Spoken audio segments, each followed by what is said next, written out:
Dramatic changes in China. In a recent letter to me, he wrote, "As the Chinese saying goes, a small sign can indicate a great trend. Just like a tiny leaf on a huge tree, I went through all the seasons and endured all the storms along with my tree."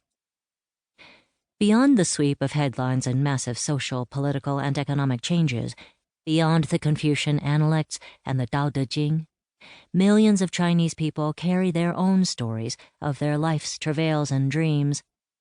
An Wei is one of them. In some ways like everyone else, yet he stands out from the crowd. His story is one of survival in ever-shifting and sometimes dangerous times. It is a compelling story of a resourceful individual determined to work toward a goal despite myriad compromises that he accepted to survive. Resilient to the core, he continued to fight injustice when others gave up.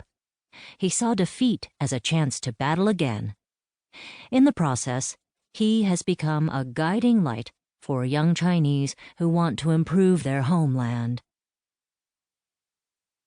1. Beginnings. April 2006. In a strong, gravelly voice, An Wei enthralled us with stories of his childhood. Once again, I was in the village of Anshang, seated with a group of U.S. volunteers at the large table in his brother's home. After a long day teaching teachers of English from remote areas around Anshang, we were exhausted, yet we leaned in, captivated.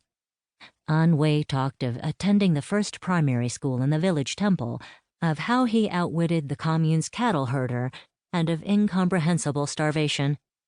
As we listened, his brother, known in the family as Brother Number 5, plied us with Mao Tai, a potent Chinese liquor and cheap red wine I'd bought in the county seat a day earlier. When An Wei and I had met several years earlier, we were both working toward better communication between China and the United States. I had spent years studying elementary school education in both countries. He had created programs to bring Americans to China to teach English. Now in spring 2006, it was my second visit to Anshang, the home of the An clan. This time, the village was surrounded by brilliant, light green fields of ripening winter wheat. I'd wondered during my first trip if it would be possible to learn about An Wei's life here in the remote world of the Loess Plateau, but he seemed unapproachable, even imperious at times.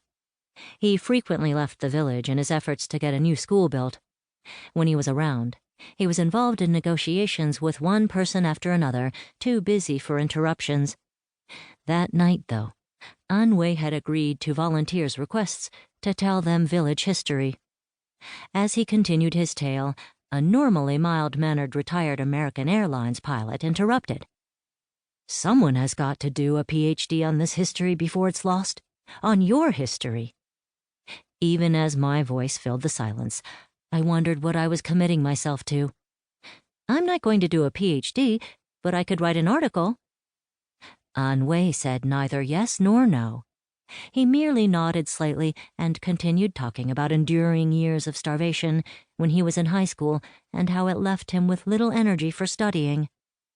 The next morning, with my toes curled to keep on outsized plastic slippers, I navigated the concrete stairs from the third-floor balcony of Brother Number 5's house, where I had been hanging my dripping laundry. The sing-song call of the tofu merchant announced his wares as he putt-putted along the small lane on his motorcycle. From my laundry perch, I had watched our neighbor's grandmother lift a damp cloth off freshly made soybean curd to show the merchant how much she needed. In the courtyard, An Wei sat at a wobbly little table, writing intently.